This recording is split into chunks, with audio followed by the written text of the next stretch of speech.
Pernah nggak lu merasa timeline media sosial lu belakangan ini isinya cuma 2 hal, kalau bukan pamer kekayaan, ya ramalan kehancuran, scroll dikit ada yang bahas kiamat ekonomi, scroll lagi ada narasi kaos 2026, scroll lagi ada Rocky Gerung, lagi maki-maki kekuasaan dengan kata dungu, sambil memprediksi negara ini bakal bubar. Jujur, capek nggak sih?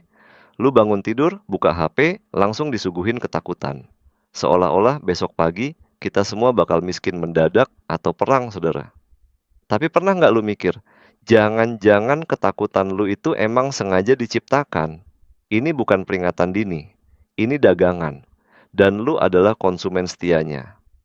Hari ini kita bakal bongkar topeng industri ketakutan ini. Gimana narasi kaos 2026 dan retorika Rocky Gerung sebenarnya bukan soal menyelamatkan lu, tapi soal cuan media dan posisi tawar politik. Selamat datang di Nalar Santai. Di sini kita nggak bakal bahas ramalan Jayabaya beneran kejadian atau enggak. Kita nggak main tebak-tebakan mistis, kita pakai logika.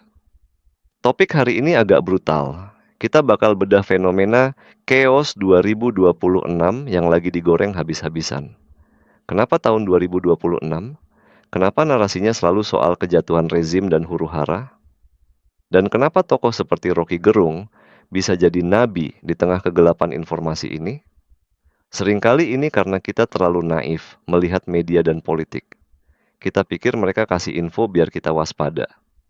Padahal, ketakutan adalah komoditas paling laku di pasar digital. Kalau lu takut, lu klik. Kalau lu cemas, lu share. Dan kalau lu panik, lu gampang dikontrol. Kita akan bedah ini dari 3 sisi. Sisi psikologis, kenapa lu doyan ditakut-takutin? Sisi struktural, gimana media cari makan dari adrenalin lu?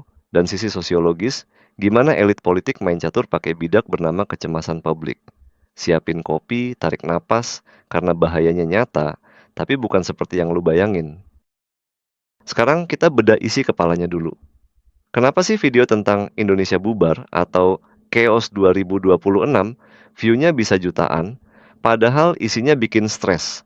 Secara psikologis, otak manusia itu punya fitur purba yang namanya negativity bias. Kita lebih sensitif sama bahaya daripada kesenangan. Nenek moyang kita dulu harus waspada sama macan di semak-semak biar nggak mati. Nah, di zaman modern, macan itu diganti sama headline berita resesi global atau rakyat marah 2026. Masalahnya, otak lu nggak bisa bedain ancaman fisik nyata sama ancaman abstrak di layar HP. Setiap kali Rocky Gerung bilang, negara ini sedang menuju jurang, atau ada konten kreator bahas ramalan Jayabaya soal goro-goro, otak lu nembakin kortisol, hormon stres, tapi anehnya ini bikin candu. Lu jadi doom scrolling. Lu terus-terusan cari berita buruk untuk memvalidasi rasa takut lu. Dan disinilah letak brutalnya. Para narator politik dan media tahu celah ini. Mereka tahu kalau mereka bikin konten Indonesia akan baik-baik saja, nggak ada yang nonton, bosen. Tapi kalau mereka bilang, siap-siap 2026 akan ada darah tumpah. Boom. Engagement meledak. Mereka ngehack sistem saraf lu. Lu dibikin merasa insecure, merasa terancam, supaya lu terus menempel pada narasi mereka.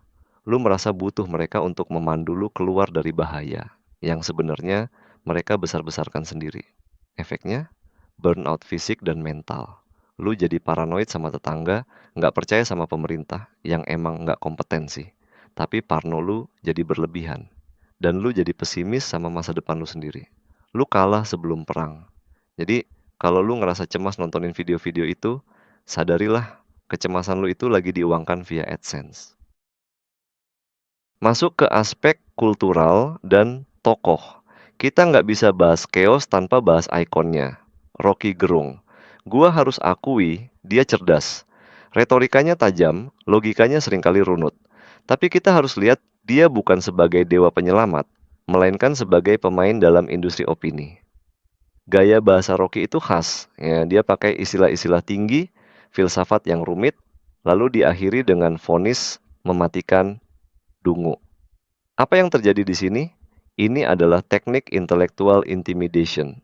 Saat dia bicara soal chaos, soal kegagalan negara, dia memposisikan dirinya di atas dan kita atau pemerintah di bawah. Narasi Rocky soal 2026 atau kejatuhan rezim itu berfungsi ganda. Pertama, sebagai shock terapi. Di negara yang medianya seringkali jadi humas pemerintah, suara Rocky itu oase. Dia mewakili kemarahan lu. Makanya lu suka. Lu merasa terwakili saat dia maki-maki pejabat. Anjir, bener banget nih orang, pikir lu. Tapi yang kedua, dan ini yang harus lu waspadai, narasi chaos adalah alat tawar politik. Dalam sosiologi politik, prediksi kehancuran itu adalah senjata delegitimasi. Kalau lu bisa meyakinkan publik bahwa 2026 bakal chaos, maka legitimasi pemerintah hari ini langsung rontok. Investor takut, rakyat ragu, birokrasi goyah, siapa yang diuntungkan? Oposisi, elit yang lagi nggak kebagian kue kekuasaan, atau Rocky sendiri yang panggungnya makin megah? Rocky Gerung menjual keraguan. Dia jualan ketidakpastian. Di pasar politik, ketidakpastian itu mahal harganya. Semakin lu ragu sama negara, semakin tinggi nilai tawar para pengkritik ini. Jadi, ketika dia bilang ada potensi kaos, itu bukan ramalan cuaca. Itu adalah undangan untuk chaos itu sendiri. Self-fulfilling prophecy. Kalau semua orang percaya bakal rusuh, ya bakal rusuh beneran, karena semua orang panik, nyetok sembako, dan narik duit di bank. Bahayanya nyata, bukan karena ramalannya bener, tapi karena narasinya bisa memicu kepanikan massal yang nggak perlu. Di sisi lain, mari kita lihat mesin penyebarnya, media dan algoritma. Fenomena chaos 2026 dan ramalan Jayabaya ini nggak bakal gede kalau nggak digoreng media. Media online sekarang itu hidup dari klik. Dan judul apa yang paling banyak diklik? Apakah Indonesia Emas 2045? Tentu bukan. Yang diklik adalah ramalan mengerikan 2026. Siapkan diri Anda. Ini jahat, men. Serius. Media mainstream maupun media alternatif, mereka itu lintah di atas kecemasan lu. Mereka ambil potongan omongan Rocky yang paling pedas, mereka ambil ramalan Jayabaya yang paling seram, terus mereka jahit jadi konten tanpa konteks. Tujuannya apa? Traffic, duit. Tapi di level elit politik, tujuannya lebih licik lagi, distraksi dan kontrol. Pernah dengar istilah gaslighting? Nah, ini gaslighting massal. Ketika rakyat sibuk takut sama bayangan hantu tahun 2026, mereka jadi lupa sama masalah nyata di depan mata. Lu jadi lupa protes soal pajak yang naik, soal lapangan kerja yang susah, soal biaya kuliah yang makin gila. Kenapa? Karena energi lu habis buat mikirin kiamat yang belum tentu kejadian. Ketakutan bikin lu pasif, lu jadi nunggu Ratu Adil atau Satrio Piningit. Mentalitas mesianik ini dipelihara.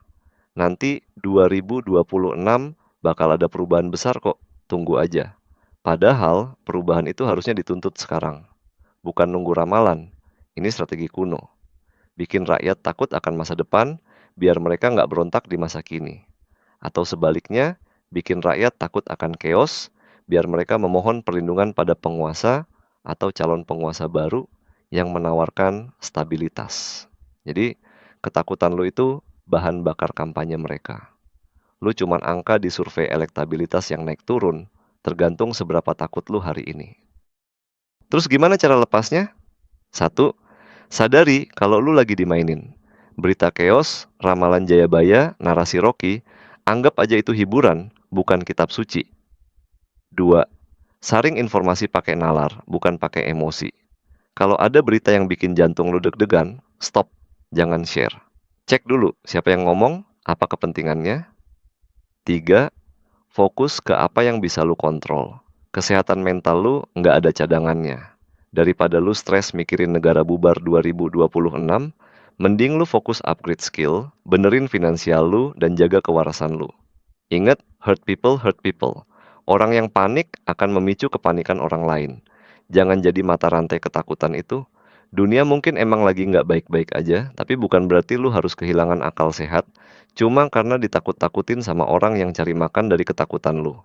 Tetap kritis, tetap waras, dan jangan mau jadi komoditas politik. Gua nalar santai cabut dulu.